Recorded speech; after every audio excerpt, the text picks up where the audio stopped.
for the algorithm. Kind of like eating half of a bowl of cereal or drinking a weaker than usual coffee. I wanted my full portion. Hello everyone, I hope that you, because you clicked this video, are having a wonderful day today. Welcome back to my channel, Rue with the Books. In this video, I will be diving nice and deep into the third of my 5 spooky season books this year, and that is Bury Your Gaze by Tingle. This book has kind of taken the horror genre by storm. I literally can't think of a single other new horror release that has been talked about as much as this book. So based on that little tidbit of information, I had to put it on my spooky season TBR this year. And now that I've completed getting lost in its pages, I can go ahead and give you guys a review. Before I get into talking about the review, be sure to grab a nice hot beverage so that you can enjoy this video all comfy, cozy, and get lost in the book vibes, the spooky season vibes, and be comfortable. Because in the cold months, cold resistance is the most important thing, the number one priority. And one more notice before I get into the review, be sure to press that like button, tell people that I am cool and worth watching, and press the subscribe button below as well, so I can hang out, be there for you in your subscription feed, because I upload at least twice every week. And now, without further ado, let's jump into the review! So, this book is about Misha, a half in, half out of the closet gay man who works as a scriptwriter for a big-time studio in Hollywood. He writes a hit horror TV show called Travelers, which is kind of like a Monster of the Week detective story with 2 male detectives who are in love. He is nominated for an Oscar for a one-off short movie he has written, and everything is looking really, really good for Misha. Everything's on the up for him. Everything's positive. Everything's going well. He's worked hard for this. He's getting what he deserves. But just as everything is looking good, he gets called in for a little chat with the CEO of the studio he works for. And so he's having that dreaded talk with his boss, and what his boss says is either have your gay characters become straight and stay alive for the season finale, or let them continue being gay and kill them off. The typical trope, bury your gays. Because the algorithm says that if you do either of those things, the show will do better, the studio will rake in more profit, make more money, because, capitalism, baby. For the algorithm! Capitalism and artistic integrity, they are not allowed to overlap. After all of this plays out, and it doesn't take very long, all hell breaks loose. Seemingly, the monsters that Misha has written into his story, Travelers, start coming to life, stalking him, threatening him, and putting his friends in danger. It's one of those stories where characters don't seem to believe that things are happening. They are really, really dubious about whatever is happening in the story until reality smacks them in the face. That's a trope that can be really, really infuriating depending on how far the author takes it. Fortunately, Tingle uses this trope to a believable extent, having the characters accept the truths of their new reality at a good point before it becomes incredibly rage-inducing. Misha isn't arguing with the truth of reality once everything's exposed.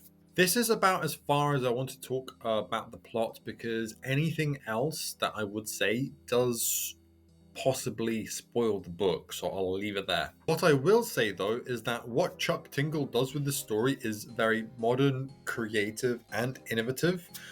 There are plenty of twists and turns to keep a reader engaged and on the edge of their seat. The plot is brilliantly paced with some spectacular, memorable moments throughout. As the plot starts to crescendo into the finale, it seems pretty high stakes and emotional. The plot is pretty darn great. Chuck Tingle has whittled down pretty much all of the fluff out of his book. There are no wasted sentences. And where I'm going with this is that unless fleshing out a character or giving them some important moments serves to either progress the plot or delve into like the one of the key themes of the book, Chuck Tingle doesn't waste his energy. As someone who reads a lot of long fantasy books, it does feel quite refreshing to read something so fast paced every once in a while, where every random character you meet is not given a backstory, or we get like pages and pages of exposition on world building. Anyway, back to the topic at hand. The main character we get an exploration of in this book is Misha. We do also get a smidge on his best friend Tara, but more on that later.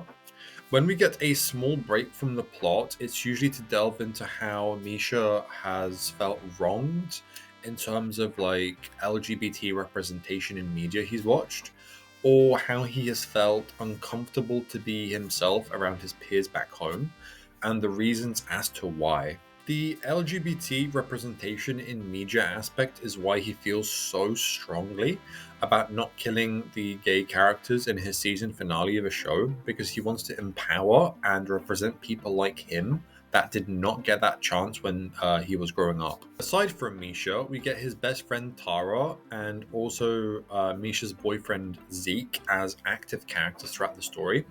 Tara is asexual and Zeke is bi, so this story is representative of several of the groups underneath the LGBT plus umbrella.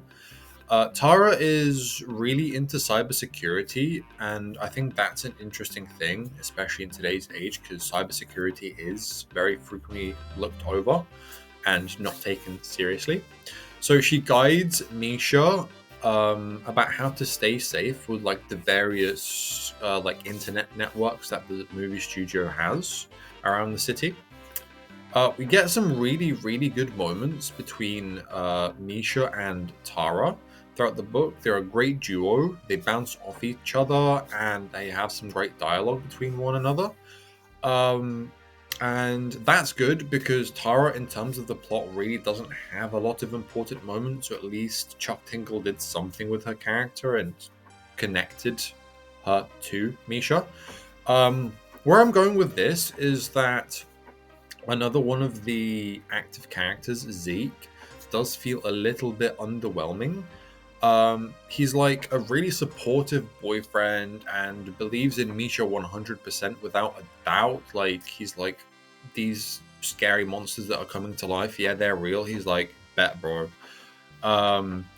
But he doesn't really say anything interesting or have any backstory or anything like that. So he does feel a bit out of place. He's just there to be Misha's boyfriend and not really a character of himself. Now, I'm not too upset at that because, as I said, I do appreciate that Chuck Tingle didn't bother giving every character a lot of like time to shine and a lot of backstory, because sometimes, you know, just knowing what is strong about your book, what the strengths are, and leaning into them is worth the time. And in this case, focusing on the plot and moving it forward and forward and forward, keeping things exciting, fresh, having twists and turns everywhere, that was quite good. But if you're a character focused reader, that might make you a bit sad. There's an element of horror that's completely untapped at the moment in this industry. As far as I know, apart from in this book. Unfortunately, I can't talk too much about it because spoilers. However, it is fresh, it is creative, and it gives a bit of a what if. It's got kind of like a dystopian aesthetic, and it is like a bit doomer core. But it is very interesting. The main horror we get is from Misha's interactions with the monsters that come straight out of the stories. What is super cool is that while these monsters are sentient, they don't have complete control of what they do, or like they don't have complete free will, because their purpose is whatever purpose Misha wrote them to have. And also they're completely beholden to the rules that he writes into them. So the monsters can't do anything other than how Misha has written them and what rules they follow. And Chuck Tingle really leans into that gimmick, and it works so well. It makes the monsters not completely overpowered, because it gives them weaknesses. This isn't the kind of story where it ends as a showdown between the good guys and the bad guys. It leans more into things like either stealth games or strategy games, where the only winning move is to outsmart your opponent, and that's where the finale goes. And the way it's written in is just absolutely fantastic. Back to point one of this horror section. I wasn't expecting this aspect of the book, and again, no spoilers. And what I was hoping to get more of was the stuff about the monsters, either by having more of them, a bigger selection, or by going deeper into them themselves and having them appear a bit more often. The elevator pitch of this book, the blurb, whatever, it does make it seem like they are a bit more of a focus in this book, but after they get their moment, they are sort of done away with. My literal main criticism of this book is that I wanted to go more into that aspect of the story, because that is what I thought I was getting. Now, not to say that what we did actually get was bad, because it was actually really good, and all of the other positive adjectives that I have previously mentioned, but it did reduce the cheesy fun aspect that I was hoping for. Some of the more relatable horror in this book is to do with things like the fear of coming out and how LGBT people are treated in society. Regardless of the progressions of society and how far we've come today in 2025, minorities are still targeted and treated poorly. It especially considers the bullying and ill treatment of LGBT people during their childhood through Misha's backstory, because kids are assholes. So, overall, the horror aspect was great. It's very multifaceted and leans into the top secret spoiler aspect, the mistreatment of LGBT people, and the horror movie slash TV show monsters. Bury Your Gaze by Chuck Tingle is a fantastic bite-sized horror story featuring breakneck pacing, a fantastic plot, and many horror elements. It's very supporting of the LGBT community while also being an attack on capitalism. It's the kind of book where you can easily fall into the trap of, oh, just one more chapter can't hurt, and then all of a sudden it's midnight. If you want something a bit more light-hearted and silly to balance out the darker, heavier horror books that dominate the genre, or something just to cleanse the palate a little bit, this is a perfect book to pick up in that regard. This book is strongly driven by the plot, which is full of twists and turns that keep you at the edge of your seat. If you're a character-driven reader, you should keep in mind that aside from Misha himself, the character work is a bit lacking. If you accept that this is a plot-driven book, you can look past that, it is near perfect. Misha's backstory isn't full of unrelatable tragedy. It's a story that I'm sure many gay people can relate to, alongside the fear and anxiety that comes along with it. My only real criticism is that it felt like I was lied to by the blurb. I wanted one thing, and while I got that thing, I didn't get enough of it. Kind of like eating half of a bowl of cereal or drinking a weaker than usual coffee. I wanted my full portion. Regardless of that, what I did get was very good, and if you can accept it, what the story does is very novel and interesting. So, with everything that I have said, this book is phenomenal. I'm really glad that I read it because it was a good palate cleanser after Pet Cemetery and Fever House. Overall, I rate it 4 stars out of 5. Thank you so much for watching my video. If you have made it this far, I hope your breakfast was delicious. If you enjoyed this video, please press that subscribe button. Next week, I might be able to get reviews out for both Misery by Stephen King and of Monsters and Mainframes by Barbara Truelove, so long as I can finish off the latter. So keep your eyes peeled for those, because they will round off my spooky season reads. After those, though, I do have some special videos planned too, so keep your eye out for those too. Please let me know if you agree with my opinions in this video, or if I have convinced you to pick up this book if you have not read it. I would also love to hear what you're currently reading, so throw that down in the comment section as well. I've got some socials listed down below too, being Goodreads, TikTok, and Instagram, so if you'd like to connect with me on any of those, you can go ahead and do that too.